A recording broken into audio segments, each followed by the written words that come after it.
Yes, good morning and welcome to International Desk.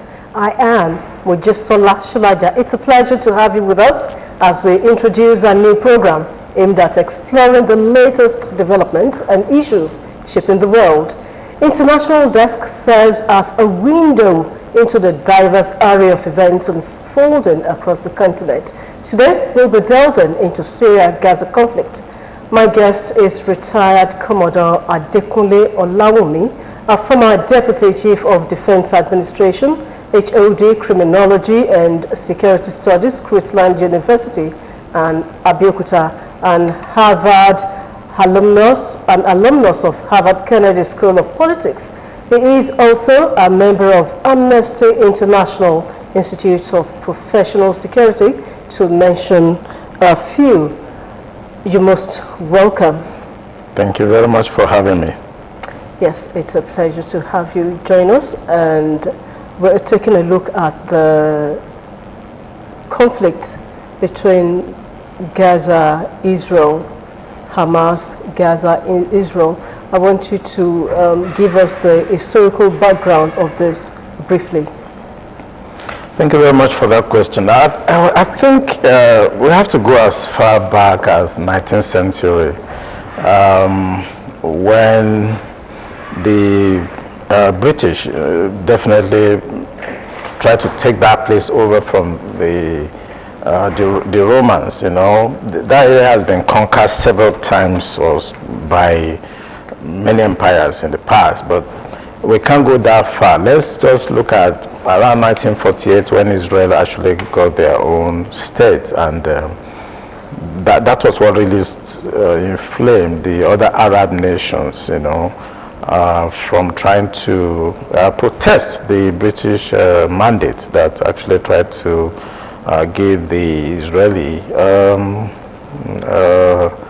a chance to have a state within the Palestinian land. That area generally is known as Palestinian, even from the biblical time.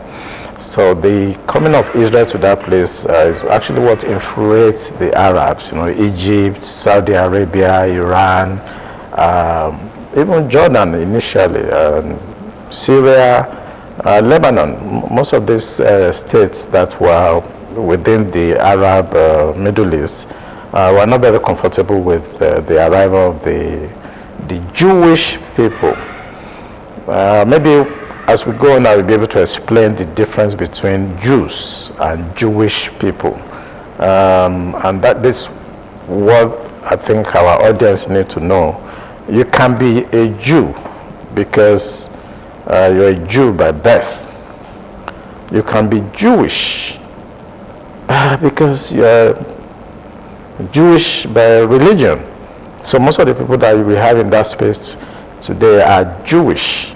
They are Jews by religion, and they are not the original Jews that the biblical. Most of you that are Christians, they are not they are not those Jews that you refer to in the Bible. Most of the Jews, not most, all the Jews at that time were actually black people. So it's a very controversial discourse that we are going to have today, and it's going to be very interesting. You know, the October 7th incident when Hamas attacked again, killing several Israelis, how has this shaped this current situation? I really don't agree with that. Which comes first, the chicken or the egg? The Gaza and West Bank has perpetually been under siege by the Israelis. All the time, their youths, children, women are arrested and locked up in Israel.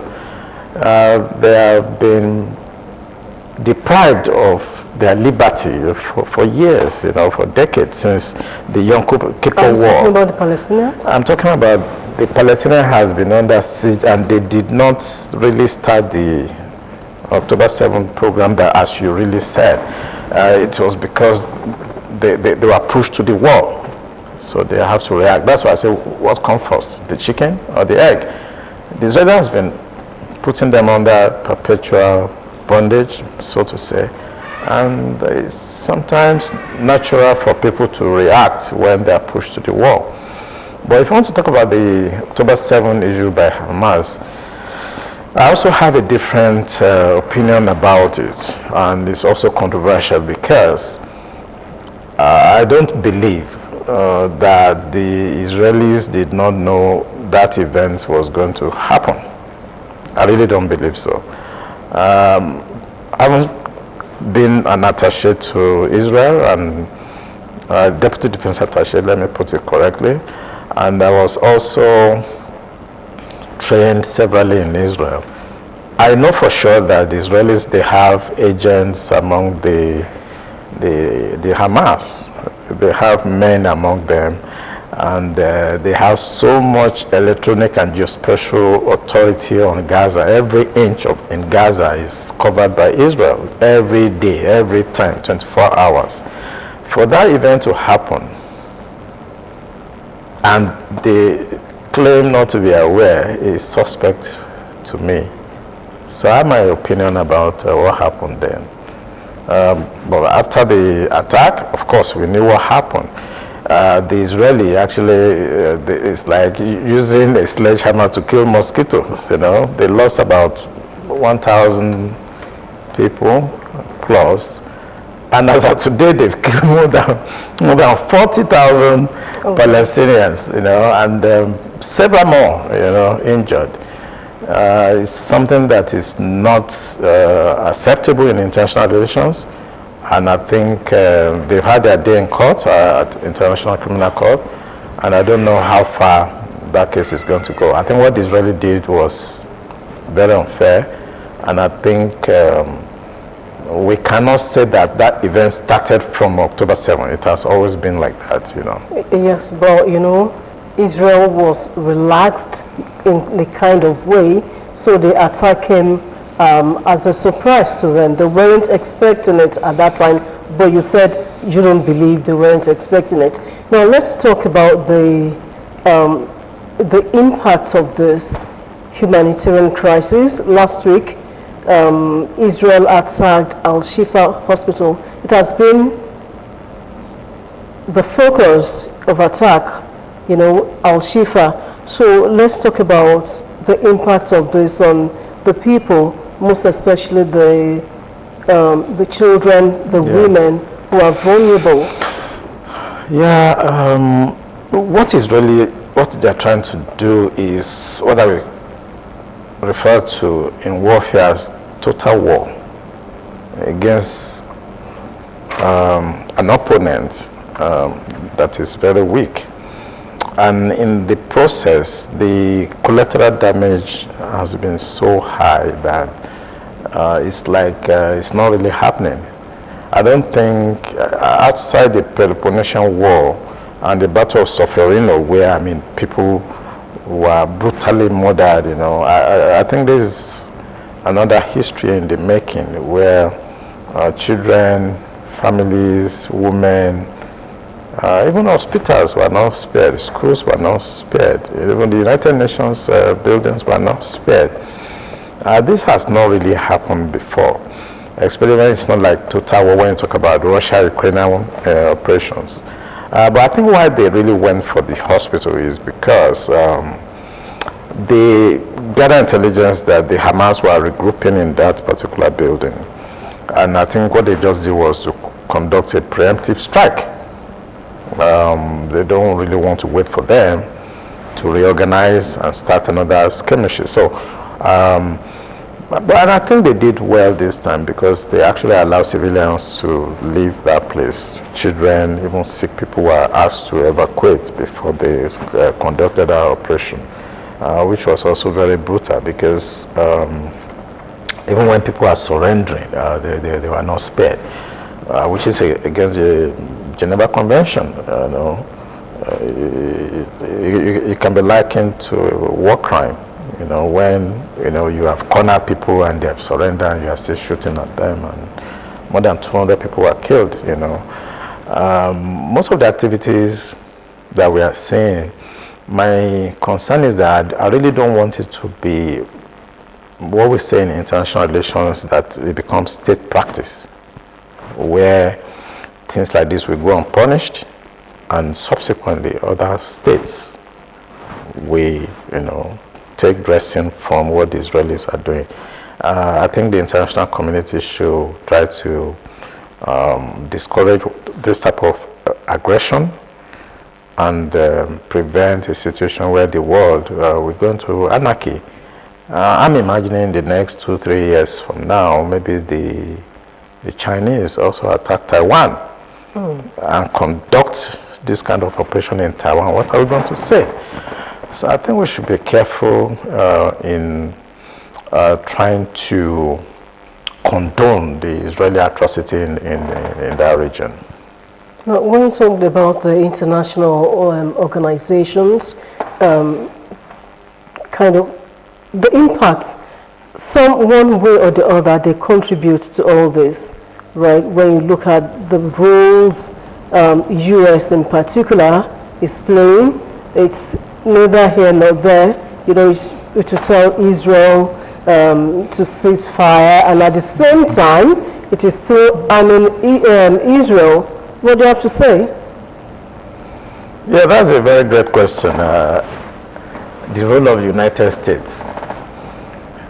You cannot really separate the United States from Israel. They have been both, trying to assist Israel. You won't believe, since the First World War, where, Israel helped them during that time, the Jewish community helped the Allies, to prevail over the Germans, basically. And I don't see how you are going to separate Israel from the United States, because in terms of business, most of the weapons that Israelis are using are made in the United States, and they are one of their greatest customers. That's one way to look at it. In terms of geopolitics or geostrategy, you see that the United States are going to continue to support Israel, whatever they do, because of the Middle East politics. The Israelis are really helping the Americans, even the British, even NATO, to ensure that the Middle East is under control. You have to look at the issue of Iran, Iraq does this, Saudi Arabia, Egypt. So the stability of Middle East is paramount to the United States, and because of what? The energy that is prevalent, or that is available in the Middle East. So they cannot allow Middle East to disintegrate, and the core of their strategic defense is Israel.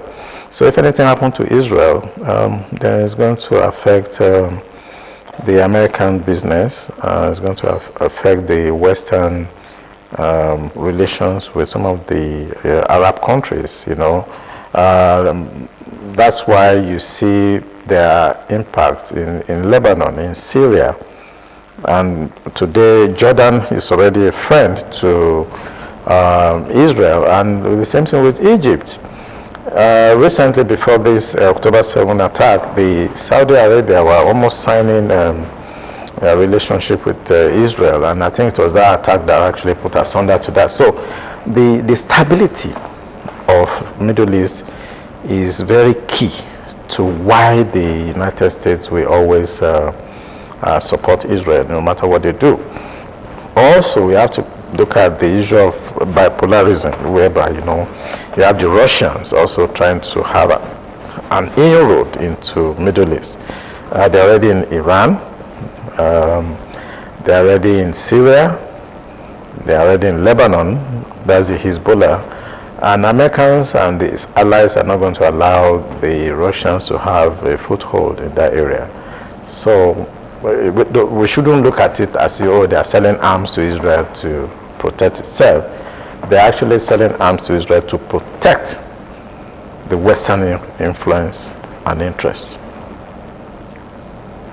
The impact of the Russia, you mentioned Russia now, Russia-Ukraine crisis and all of this, has it impacted, has it in one way or the other contributed to this?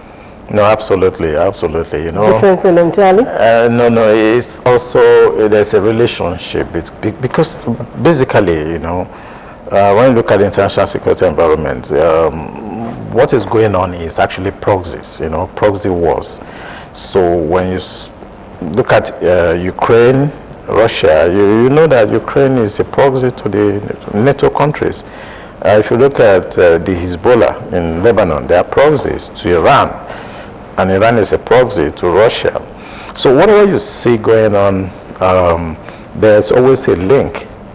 I also want to even project that the future war between China and Taiwan is somehow related, because you have to divert attention and weapons and the armadas, you know, away from the Taiwan Strait and let them be busy around the Gulfs. That's the Gulf of Sidra, Gulf of Oman, and so on, and distract the Americans from, you know, protecting or showing off their weapons around the Taiwan Strait.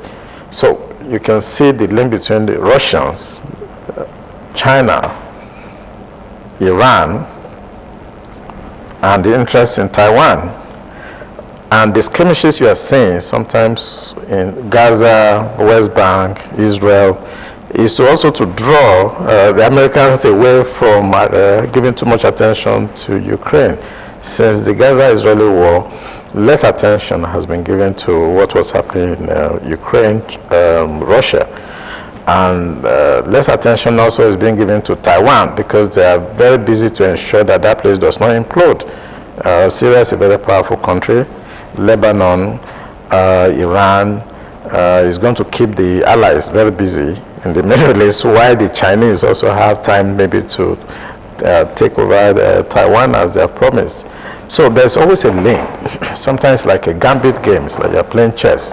So you start a war somewhere in Ukraine, then when they're there, you start another one in Middle East, and when they're there, then you can do something else in the Taiwanese waters. So there's always a link in some of these things you see remotely. Talking about always, you said there's always a link. Now, has this in one way or the other infiltrated into African countries? When you talk about Niger, Mali, the crisis they're having in those regions, and I think one African country actually supported Russia and not even other countries. So would you say it is impacting on the crisis we're having in some African countries? Yeah, you know, the more fronts you can open, the more diverse, you know, your efforts, your war efforts is going to be. I'm not surprised that the Russians actually try to open up another front in Africa. That's to dissipate, you know, the energy of the French and the British. Most of the mineral resources they get in their war effort, uranium and so on, derived from Africa. So if you can put asunder to whatever is happening to the allies in Africa and try to short-circuit them, the better for the Russians in their effort in Ukraine and in their support for China in Taiwan. That has not started, but it's almost inevitable. And you also see what the North Koreans are doing to Japan, to South Korea, the Philippines, and the trepidation, the fear of North Korea is the beginning of wisdom for the other allies that are in the far east. So you can see how the things, the chess game works. The Russians aiding the little rocket man, as Trump usually called the North Korean leader. He's firing missiles every day, as if he's just firing bazooka and creating fear and, you know, trepidation there, distracting the allies again, because they have to support the South Korea. Japan is there, Philippines is there, the Taiwan is not that far from there. So that one is happening there. The African sector, as already mentioned, Mali, Burkina Faso, Niger, even Chad is getting out of the hands of the French right now. And the Sudan, we have the Sudanese issue that is still going on between the allies and the Chinese and Russians also. So there are interests here and there, and these are proxy wars, and the ultimate is to get, first of all, to realign what I call in some discourse as the global reset. And that's very important.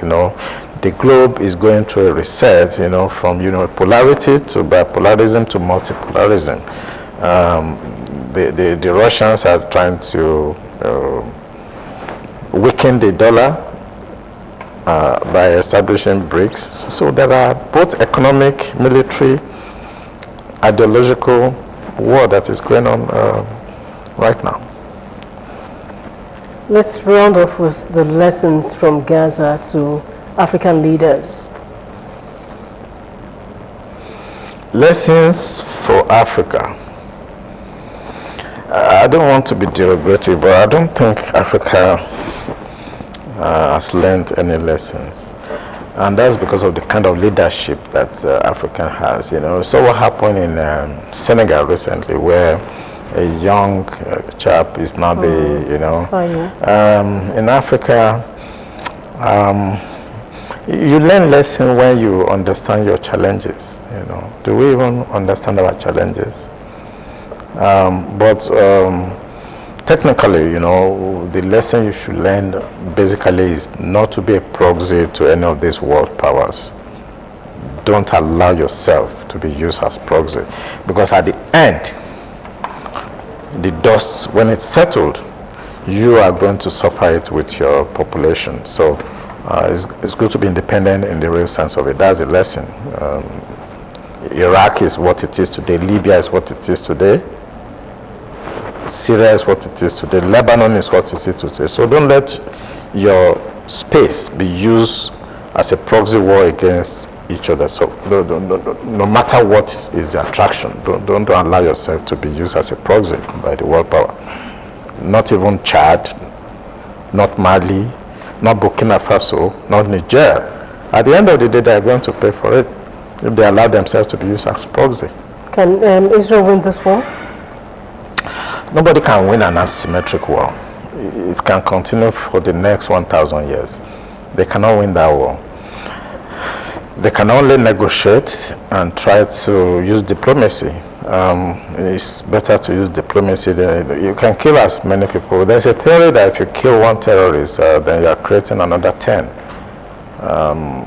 They can't win that war. They can win the battle, but they cannot win the war. Okay, thank you so much. Retired Commodore Adekunle Olaomi, we thank you for being here. He is also the former Deputy Defense Advisor to France with concurrent accreditation to 8 other European countries. Your presence here is really appreciated. Thank you for coming. Thank you for having me. Yes. We have come to the end of International Desk for this week. Do make it a date with us next week for a fresh edition. Till then, Adamin Mujisola Shulaja. Thank you for watching. Goodbye.